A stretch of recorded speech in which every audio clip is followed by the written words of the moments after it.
desarrollar esos 4 sellos, 4 jinetes del Apocalipsis. Y para ganar tiempo quisiéramos ver si usted tiene alguna pregunta. Aquí el hermano Juan Carlos tiene una. Y usemos el micrófono para que quede grabado, ya que todas estas exposiciones siempre las grabamos por si alguien quiere adquirirlas después para su estudio personal. Mi pregunta básicamente es, usted hizo un comentario, pero era la venida de Cristo. Son 7 años los que van a pasar, pero ¿sería antes de los 7 o sí a la mitad de los 7, entre 3,5 y 3,5? Perdón, lo último no te oí. Cuando te oí hasta la venida de Cristo. Sí, la venida de Cristo va a ser, se habla de 7 años de tribulación y gran tribulación. La venida de Cristo por su iglesia va a ser antes de los 7 o a la mitad, entre 3,5 y 3,5. Recuérdense ustedes que hay 3 escuelas. Lo que nosotros creemos, las 3 escuelas es que el Señor viene antes de la semana, la segunda es que viene a la mitad, y aún existe una que dice que la iglesia pasa toda la tribulación que viene al final. Nosotros creemos la primera, Juan Carlos. Creemos que el Señor, precisamente por eso, es que si tuviéramos un esquema aquí estaría la pretribulación, donde es el principio de dolores de 3 años y medio que completan el ministerio de Cristo. Aquí se va la novia e inicia la semana 70 de 3 años y medio de tribulación y 3 años y medio de gran tribulación. Entonces, lo que debe quedar claro es que los primeros 4 sellos están dentro de la pretribulación. De manera que el 4º sello, que queda en el lindero de esa pretribulación y el inicio de la tribulación, la iglesia. La iglesia se va, sino que el Señor, según 1 Tesalonicenses 4, desciende a los aires para poder terminar de preparar en esos 40 días de su ministerio glorioso, preparar a la novia para que se pueda ir. No puede quedar a la mitad porque prácticamente muchos de los juicios los tendría que vivir la iglesia. Yo recuerdo una frase del doctor: Cristo no puede permitir casarse con una novia golpeada. ¿Entiende? Sin embargo, aún muchos discípulos del doctor llegan a la conclusión de meterse a la mitad. Entonces, en ese sentido, lo que sí es cierto es que la novia que se va regresa después a ayudar, pero invulnerable. Pero eso ya lo vamos a ir viendo en los discipulados, ahora que empezamos nuevamente el panorama escatológico. ¿Amén? ¿Otra pregunta? Pastor, Dios lo bendiga. Amén, igualmente. Estaba viendo en el tercer sello, donde dice, cuando abrió el tercer sello, oí al tercer ser viviente que decía, ven, y miré y he aquí un caballo negro, en el que estaba montado sobre ellos, tenía una balanza en su mano. Y oí como una voz en medio de los 4 seres vivientes decía, 1 kilo, y da la frase que usted nos compartía. Sí. Pero al final dice, y no hagas ningún daño al vino ni al aceite. Sí. En anteriores prédicas usted nos ha compartido que el vino y el aceite se refiere a la unción y al gozo. Pero mi pregunta es básicamente si también se puede relacionar a la iglesia. ¿Por qué meto ahí a la iglesia? Porque dice no le hagas ningún daño al vino y al aceite. Entonces yo lo identifico como una persona para hacerle daño. Y como habla de no hacerle daño, yo entiendo que es en base al juicio que el caballo va a hacer, que el jinete va a hacer. Entonces yo entiendo que como va a ser una economía de subsistencia, de que se va a vivir como que al día, por decir así, yo entiendo ahí que eso no le va a pasar a la iglesia. Sí, indudablemente cuando hablo vino y aceite, unción y gozo, eso lo tiene la iglesia. Y más la iglesia novia, ¿verdad? Entonces va a haber una preservación. Obviamente, cuando yo digo seamos cuidadosos cuando veamos algún tipo de apretura es porque tenemos que ser sabios. Pero sí puede haber una preservación del pueblo de Dios. Por eso puse el ejemplo de Elías, que él tipifica, por así decirlo, lo que fue preservado en medio de una sequía y gran necesidad en el pueblo de Israel. Pero sí, tal vez no lo expliqué exactamente como la iglesia, pero son los que, el mundo no tiene gozo verdadero, tampoco tiene unción, ¿verdad? Entonces, vino y aceite representan al pueblo de Dios. ¿Ok? Otra. Aquí, levanten bien su manita para que el micrófono preguntón llegue donde ustedes están.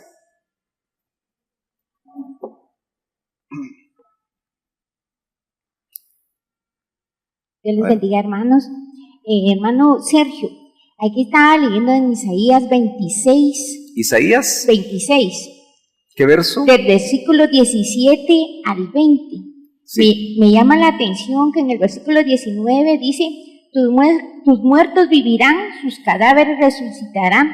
Despertad y cantad, moradores del polvo, porque tu rocío es cual rocío de hortalizas y la tierra dará sus muertos, dice. Anda, pueblo mío, entra en tus aposentos, cierra tras de ti tus puertas, escóndete un poquito por un momento en tanto que pasa la indignación. Mi pregunta es, en el capítulo 26, me parece, usted me confirmará, que está hablando cabal de los cuatro jinetes del Apocalipsis. Sin embargo, en el versículo 19 siento que nos está hablando del caballo negro. ¿Hablando de? Del caballo negro. Ajá. Entonces, mi pregunta es, ese entrar a tus aposentos, cierra tras de ti las puertas, es ese guardar que va a tener el Señor de su pueblo, de la novia, esposa. En cierta forma, veo ahí, usted me confirmará, es como que ahí sucede cuando el Señor la aparta y la dice el verso 19. El 19 habla de los muertos. Sí. De los cadáveres, pero en el 20 dice: anda, pueblo mío, entra a tus aposentos, tras de ti tus puertas, escóndete un poquito, por un momento, tanto pasa la donde el 20 dice, guarda. Escóndete. Bueno, miren, aquí es donde tenemos que chequear si esta es escatología para Israel o es escatología para nosotros, o se traslapan, o uno es figura de lo otro. Por ejemplo, es muy sugestivo cuando el 17 dice: como la mujer encinta al acercarse el momento de dar a luz. Noten que es exactamente lo que toma el Señor en Mateo 24. Cuando responde la pregunta que se le hizo: ¿cuáles serán las señales de tu parucía? Entonces uno lo puede relacionar con ese momento. Luego dice: estábamos encinta, nos retorcíamos, tus muertos vivirán. Usted dice que ve aquí los cuatro. ¿Dónde ve el caballo blanco? Más que nada el que se ve es el caballo negro, o sea, no los cuatro. Entonces, es muy probable, mi hermana, que esté haciendo alusión. Me llama la atención que en la versión Las Américas dice, verso 19, tus muertos vivirán. Eso quiere decir resurrección. Tal vez que tengo que decir que la escatología para Israel, la manera de poder entenderla es que cuando escriben los profetas del Antiguo Testamento, ellos como que resumen todos los acontecimientos en pocos versos.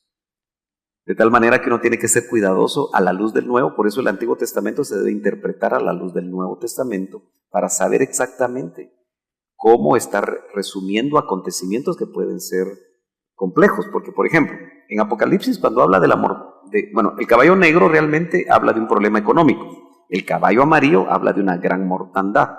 Obviamente, desde el rojo, negro y amarillo hay muerte, pero muy específicamente el amarillo, el que lo monta es la muerte. Entonces probablemente cuando dice tus muertos vivirán, le está hablando al pueblo de Dios.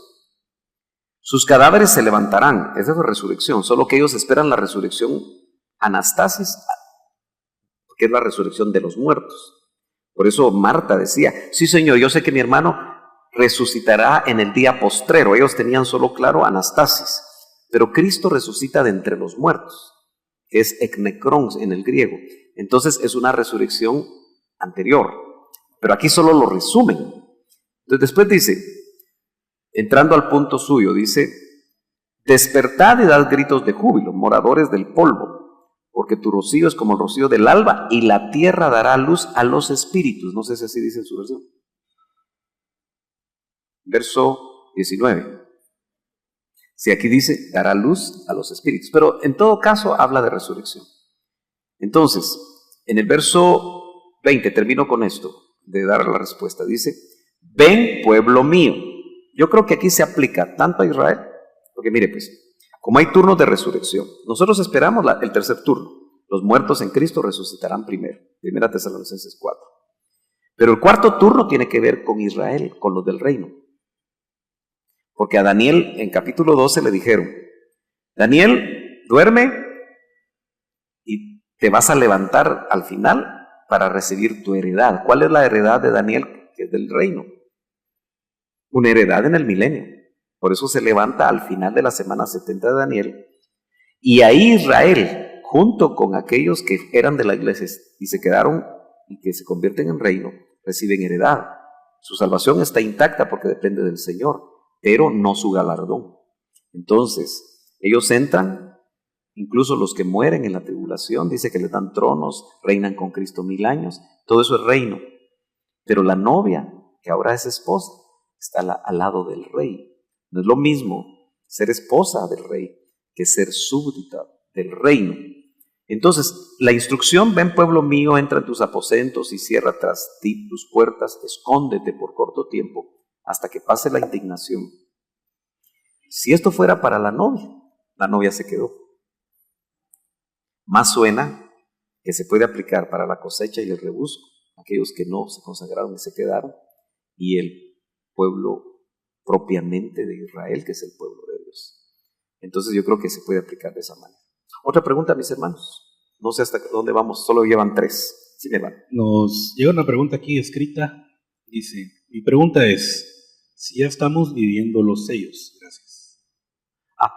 Sí, yo di a entender que si ya nació el anticristo, por supuesto, ese primer sello ya se abrió. Lo que pasa es que no lo hemos visto actuar, porque su actuar suena más a ser escondido, como que está preparando agenda. Lo que pasa es que nosotros no tenemos acceso.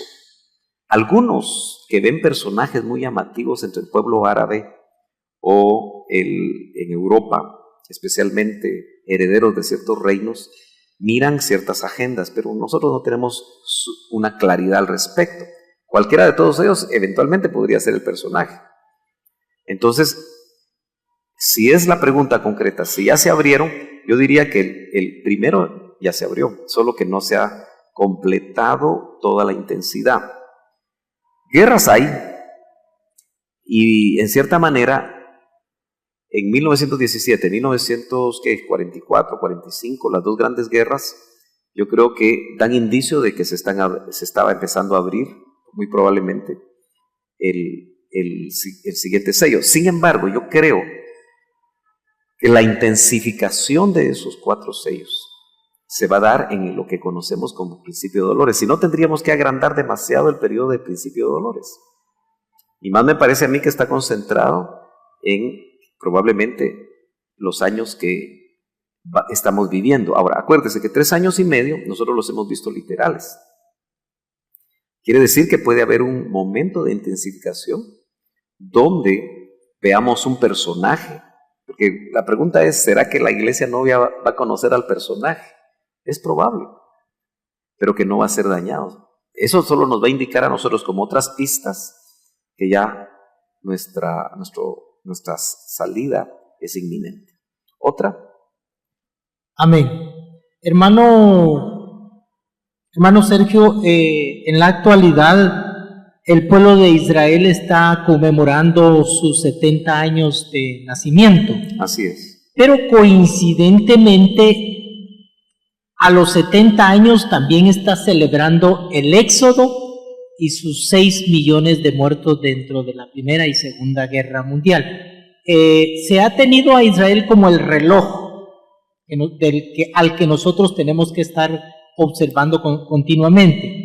¿Tiene esto algo que ver con estos 4 sellos de los que usted ha mencionado? Sí, yo creo que eso colateral, porque como les digo, hay tanto que ver. Colateral a el hecho de que los sellos pueden estar algunos abriéndose ya. Pestes ya hay, pero no mortandades del tipo pandémico como se mira aquí, ¿verdad? Y cosas tan específicas del 4º caballo que habla de fieras. Ya uno mira tiburones comiéndose algunos o matando gente, pero eso no es gran cosa. ¿Se imaginan que todas las fieras realmente ataquen a los hombres? Eso es lo que está diciendo acá, aparte de las pestes. Pero quizá lo más interesante es cuando en el discurso escatológico dice el Señor, aprended de la higuera, dijo el Señor, ¿verdad? Palabra de Cristo.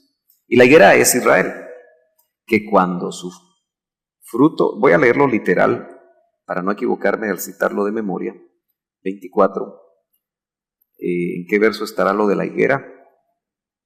Vamos a ver si lo encontramos rapidito.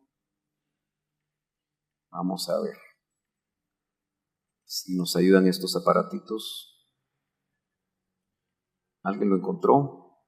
El verso. Mateo 24, 32 dice, y de la higuera aprended la parábola. Cuando su rama ya se pone tierna y echa las hojas, sabéis que el verano está cerca. El verano ahí es el tiempo escatológico. Así también vosotros, cuando veáis estas cosas, ¿cuáles? Las que ya explicó, que tiene que ver con los 4 sellos. Y aún del capítulo 24, verso 8 en adelante, ya entran otros juicios.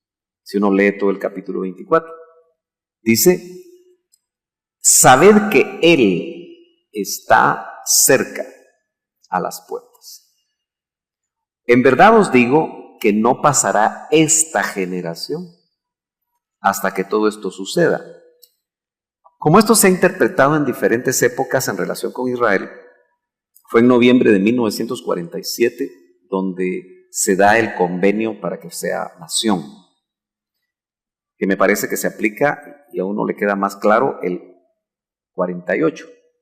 Perdón, sí. Déjeme ver, sí.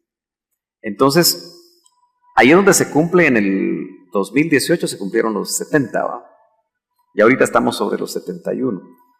Entonces, cuando estábamos cerca de los 40, la gente decía, el Señor viene en esa generación de 40 años, de los que vieron el inicio del reverdecer de la higuera, tipificado en que Israel fuera nación, porque más de 1000 y pico de años, 1900 años, no había sido nación, por los juicios que vinieron sobre Israel. Como no vino, dijeron, cuando cumpla 50, jubileo, tampoco. Y ahora, en el 2018, 70. Pero como todavía el Salmo dice que los más débiles llegan a 70, pero los más fuertes a 80. Si el Señor no viene en el 2028, los que les gusta hacer números, ya no van a encontrar base bíblica. Por eso es que tenemos que ser cuidadosos en el manejo de los números y evitar fechar. Porque todos los que han fechado se equivocaron. Pero indudablemente yo creo que se cumplieron 50 años de la toma de Jerusalén y 70 de ser nación. Tiene que decirnos algo. Ustedes saben que, por ejemplo, hay otras señales tan importantes como que ellos ya tienen prefabricado el templo, el tercer templo. Ellos solo están esperando un terremoto o la tecnología de los israelitas que son tan buenos para generar un terremotito local que se caigan las mezquitas. Sin embargo, hay un estudio que realmente la mezquita de la Roca no está exactamente sobre donde estuvo el templo, sino que está a la par.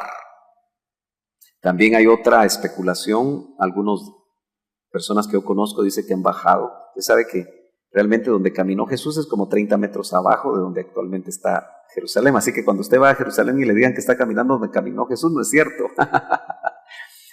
Entonces han hecho excavaciones debajo del muro de las lamentaciones que le conocen, ¿verdad? Y aparentemente el templo está en la posición real del templo, dicen algunos, era más abajo. Entonces algunos piensan que eventualmente los judíos pueden hacer su templo subterráneo. Hay mucha especulación. Ahora, lo que sí sabemos nosotros es que cuando se empiece a construir el tercer templo, nosotros ya tenemos que estar a punto de habernos ido o habernos ido. Ahora, la escatología de la novia es un misterio, como la iglesia es un misterio. Y viene Él secretamente. Me parece a mí que solo el que esté en el nivel espiritual según lo que vemos en la Biblia, va a participar de eso. Para la gran mayoría de la cristiandad, esto va a pasar desapercibido. Porque uno se encuentra con aquellas proporciones de solo 8 se salvaron con Noé de toda la humanidad. De Sodoma y Gomorra solo 3 se salvaron. Entonces parecen unas estadísticas en figura, porque dice que los días, la venida del Hijo del Hombre será como los días de Noé, como los días de Sodoma y Gomorra. Entonces sí lo ponen a uno en qué pensar, ¿verdad? Sin embargo, insisto, la escatología, más que darnos temor o demasiada inquietud, lo que debe de, porque el Señor dice, no teman. Le dijo a sus discípulos al hablar sobre esto, y es la misma. Por eso los principios escatológicos que hemos enseñado acá, para qué sirve la escatología, son importantes, que se están dando a los discipulados, porque la escatología no es para temor, es para saber que el que murió por nosotros, que va a reinar, que está a nuestro favor, está por venir a cumplir sus promesas. ¿Cómo vamos de tiempo y cómo van algunas otras preguntas? Aquí el hermano Juan Carlos tiene una segunda. Sí. Es sobre el cuarto sello. Usted daba, bueno, la Biblia habla en Apocalipsis 8, cuando da la referencia a las fieras.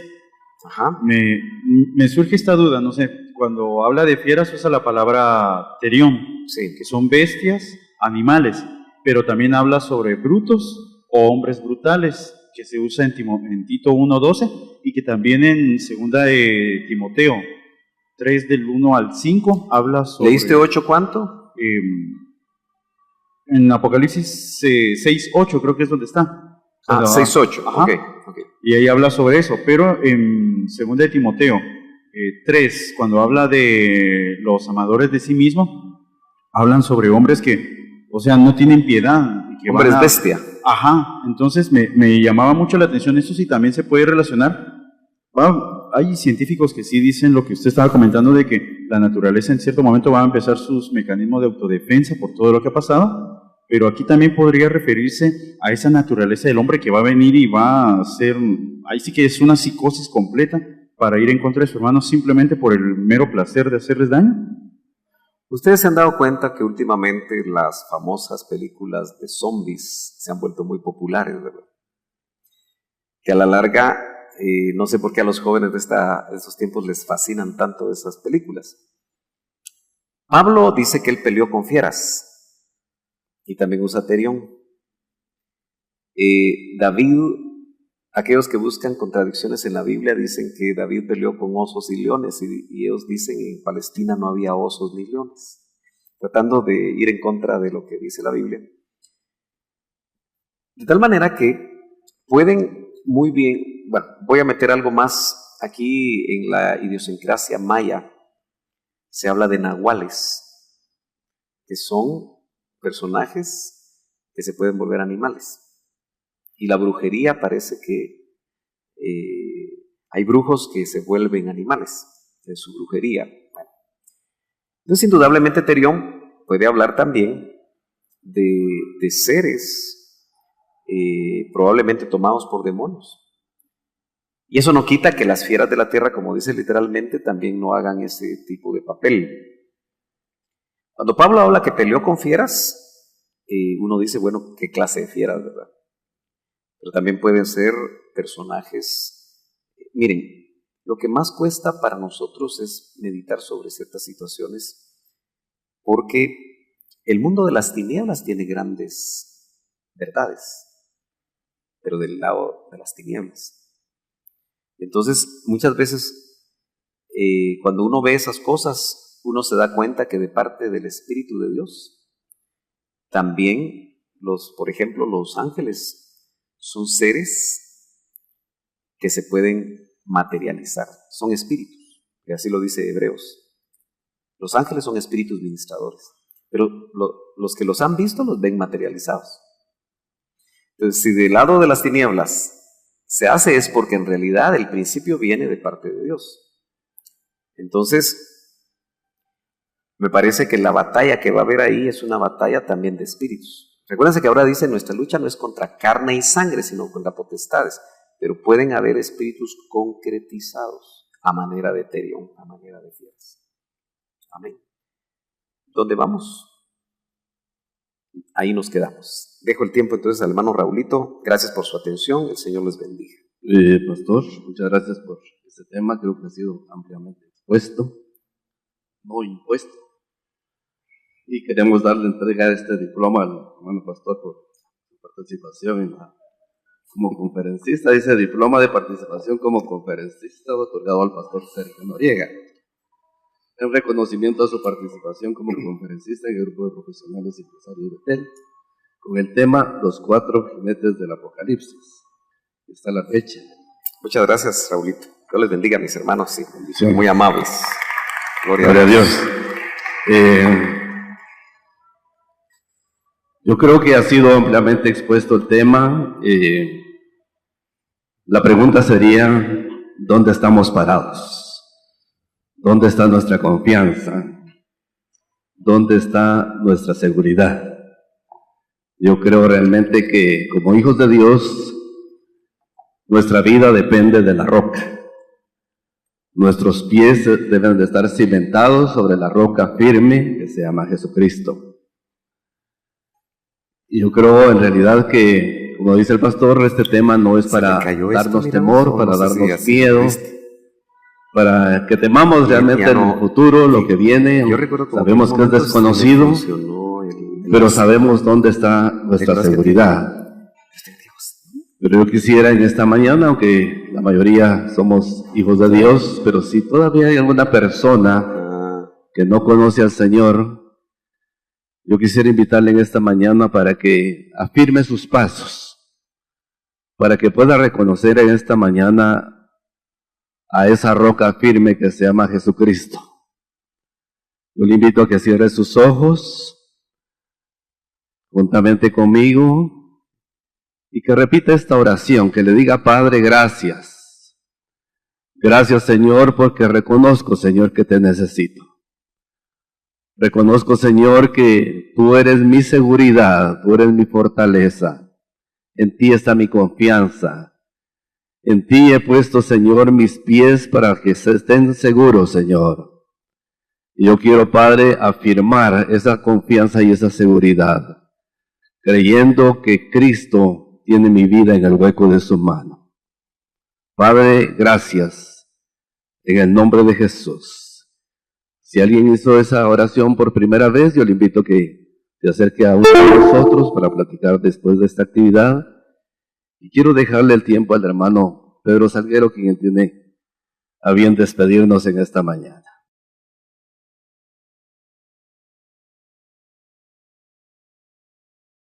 Bien, la verdad es que hemos tenido una hermosa oportunidad en esta mañana y creo que hemos coincidido sin duda todos de la importancia de la escatología, y no solo eso, sino la importancia de mantenernos atentos a ello, porque somos participantes de todos estos acontecimientos, y si no y si no estaremos en la parte final, pero de alguna forma estaremos siempre pendientes,